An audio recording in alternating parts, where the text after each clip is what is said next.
అసలు తెలివైన వాళ్లంతా ఏమైపోతున్నారో? వాళ్ళు క్రమంగా అంతరించిపోతున్నారా? లేక అసలు పుట్టడమే తగ్గిపోయారా? లేక ఇక్కడే ఉండి కూడా కళ్లకు కనిపిస్తున్న ఈ రంగుల ప్రపంచం నుంచి తప్పుకుని చీకట్లోకి వెళ్ళిపోతున్నారా? మనమొక వింతైన కాలంలో ఉన్నాం.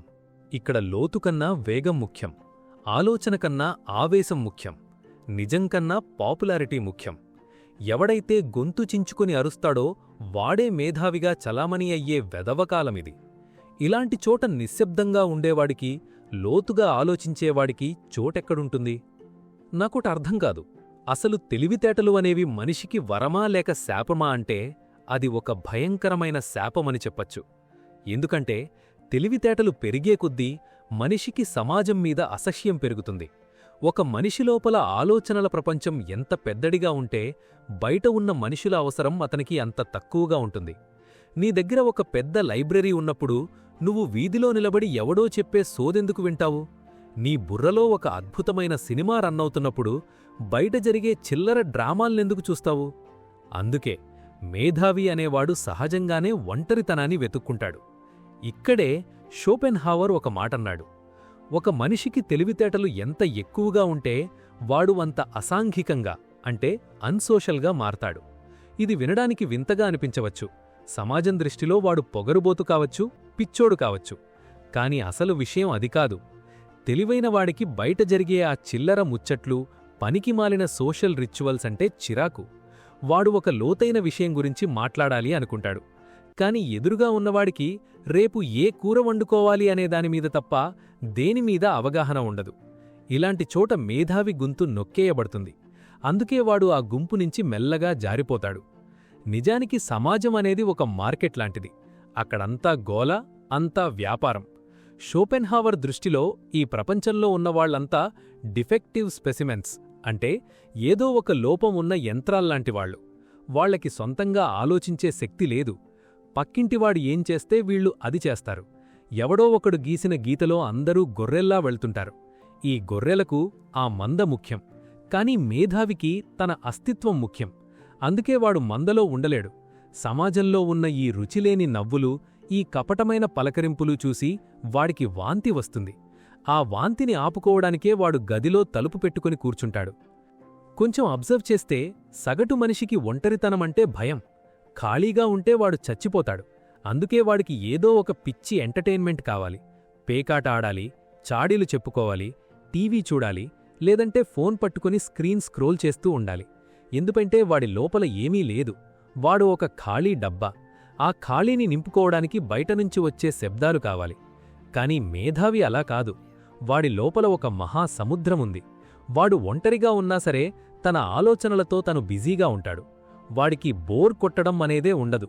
నిజానికి వాడికి బోర్ కొట్టేది సమాజంలో ఉన్నప్పుడే. అందుకే షోపెన్హావర్ అన్నాడు, మనిషికి సమాజం కన్నా పెద్ద శత్రువు ఇంకోటి లేదు. తెలివితేటలు అనేవి కేవలం సమాచారాన్ని సేకరించడం కాదు, అది నొప్పిని గ్రహించే శక్తిని కూడా పెంచుతుంది. నీకు ఎంత ఎక్కువ తెలిస్తే అంత ఎక్కువ బాధ కలుగుతుంది. ఒక సామాన్యుడు తనకెదురైన కష్టాన్ని జస్ట్ ఒక బ్యాడ్ లక్ అనుకుని వదిలేస్తాడు. కాని మేధావి దాన్ని 1000 కోణాల్లో విశ్లేషిస్తాడు. ఆ కష్టం వెనుక ఉన్న మనుషుల కుట్రని చూస్తాడు, వ్యవస్థ వైఫల్యాన్ని చూస్తాడు, చివరికు చావు అనే పరమసత్యాన్ని చూసి వణికిపోతాడు. తన మెదడు ఒక హై డెఫినిషన్ కెమెరా లాంటిది. సామాన్యుడికి కనిపించని మురికి కూడా మేధావికి స్పష్టంగా కనిపిస్తుంది. ఆ స్పష్టతే వాడికి శాపం. లోకంలో నిండి ఉన్న మోసం, క్రూరత్వం, అబద్ధం ప్రతి నిమిషం వాడిని గాయపరుస్తుంది. ఈ గాయం నుంచి తప్పించుకోవడానికే వాడు గోడలు కట్టుకుంటాడు. ఆ గోడల పేరే విత్డ్రాల్. మనం ఇవాళ చూస్తున్న ఈ పాపులారిటీ గేమ్స్ మేధావులకి అస్సలు సెట్ అవ్వవు. ఎందుకంటే మేధావికి నిజం కావాలి, చప్పట్లు కాదు. కాని సమాజం చప్పట్లు కొట్టేవాడిని నెత్తిన పెట్టుకుంటుంది, నిజాన్ని చెప్పేవాడిని తరిమేస్తుంది. ఈ క్రమంలో తెలివైనవాళ్లు 2 దారులు ఎంచుకుంటారు. ఒకటి ఆ సమాజంలాగే మారిపోయి ఒక ముసుగు వేసుకుని బ్రతకడం, రెండోది ఆ సమాజంతో సంబంధం తెంచుకొని తన సొంత ప్రపంచంలో బ్రతకడం. ఈ రెండో దారి ఎంచుకున్నవాళ్లే మనకి మాయమైపోతున్నట్టు కనిపిస్తారు. కాని వాళ్లు మాయమవ్వలేదు. వాళ్లు కేవలం మనుషుల నుంచి రిజైన్ చేశారు. షోపెన్హావర్ ఒక ఇంట్రెస్టింగ్ అబ్జర్వేషన్ చేశాడు. మేధావి అనేవాడు 2 జీవితాలు గడుపుతాడు. ఒకటి పర్సనల్ లైఫ్, అంటే తినడం, పడుకోవడం లాంటివి. రెండోది ఇంటెలెక్చువల్ లైఫ్. కాలక్రమేణా ఈ రెండో జీవితమే వాడికి అసలైన జీవితం అయిపోతుంది. మనుషుల మధ్య తిరుగుతున్నా సరే వాడి మనసు ఎక్కడో ఫిలాసఫీలోనో ఆర్ట్లోనో ఉంటుంది. అసలు లోకం గురించి మాట్లాడేటప్పుడు మనం అనడు, వాళ్ళు అంటాడు. ఆ ఒక్క చిన్న పదం చాలు వాడా మందలో లేడు అని చెప్పడానికి. వాడు ఒక గ్రహాంతరవాసిలా మారిపోతాడు. సమాజం తెలివైన వాళ్లకిచ్చే ఆప్షన్స్ రెండే. ఒకటి ఒంటరితనం, రెండోది అసహ్యం. ఈ రెండింటి మధ్య ఇంకో ఆప్షన్ లేదు. నువ్వు మనుషులతో కలిసి ఉండాలంటే వాళ్లలాగే చిల్లరగా మారిపోవాలి. లేదు నీ క్యారెక్టర్ని, నీ లోతుని కాపాడుకోవాలి అంటే ఒంటరిగా ఉండిపోవాలి. మేధావి సహజంగానే మొదటిదాన్నే ఎంచుకుంటాడు. ఎందుకంటే వాడికి తన స్వేచ్ఛ ముఖ్యం. ఒక మనిషి ఒంటరిగా ఉన్నాడంటే దానర్థం వాడికి ఎవ్వరూ లేరు అని కాదు, వాడికన్నా గొప్పవాడు ఎవ్వరూ దొరకలేదని అని. కాని ఇవాల్టి కాలంలో ఈ ఒంటరితనం అనేది ఇంకా కష్టమైపోయింది. టెక్నాలజీ ప్రతి గదిలోకి చొరపడుతోంది. నోటిఫికేషన్ల రూపంలో సమాజం నీ తలుపు తడుతూనే ఉంది. నిన్ను నిన్నుగా ఉండనివ్వడం లేదు. ఈ డిస్ట్రాక్షన్ల ప్రపంచంలో ఒక మేధావి తన ఆలోచనల్ని కాపాడుకోవడమంటే అది ఒక యుద్ధంలాంటిది. అందుకే వాళ్ళిప్పుడు మనుషుల నుంచే కాదు, ఈ టెక్నాలజీ నుంచి కూడా విత్డ్రా అవుతున్నారు. వాళ్లు కనిపించకుండా పోవడం వెనక ఉన్న అసలు ఉద్దేశం తన ఆత్మని కాపాడుకోవడమే. నిజం చెప్పాలంటే సమాజం తెలివైన వాళ్లకోసం తయారు చేయబడలేదు. అది సగటు మనుషుల కోసం, పనికిమాలిన వాళ్లకోసం తయారు చేయబడింది. ఇక్కడ నియమాలు, చట్టాలు, పద్ధతులు అన్నీ వాళ్లకి తగ్గట్టే ఉంటాయి. మేధావి ఇక్కడ ఫిట్ అవ్వలేడు. వాడు ఒక ఎడారిలో దొరికిన అద్దంలాంటివాడు.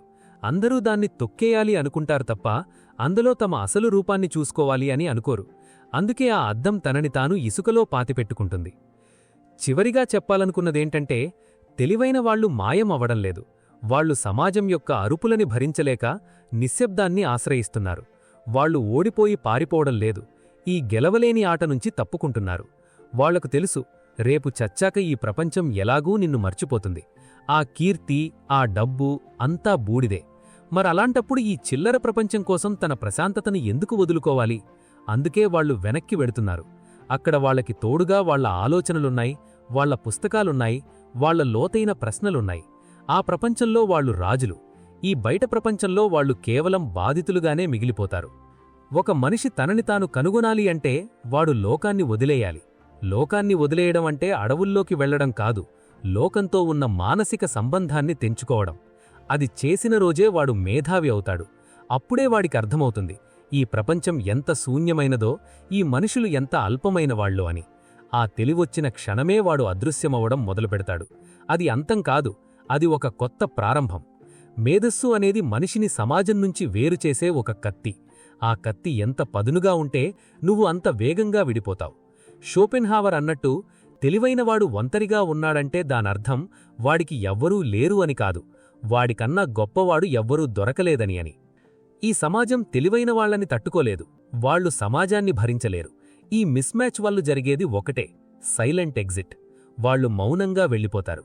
వాళ్లు వెళ్ళిపోయిన విషయం కూడా ఈ మూర్ఖ సమాజానికి తెలీదు. ఎందుకంటే సమాజం తన గొడవలో తాను బిజీగా ఉంటుంది. కాని ఒకరోజు ఆ సమాజం మొత్తం కుప్పకూలిపోయినప్పుడు అప్పుడు గుర్తొస్తారు ఈ మేధావులు.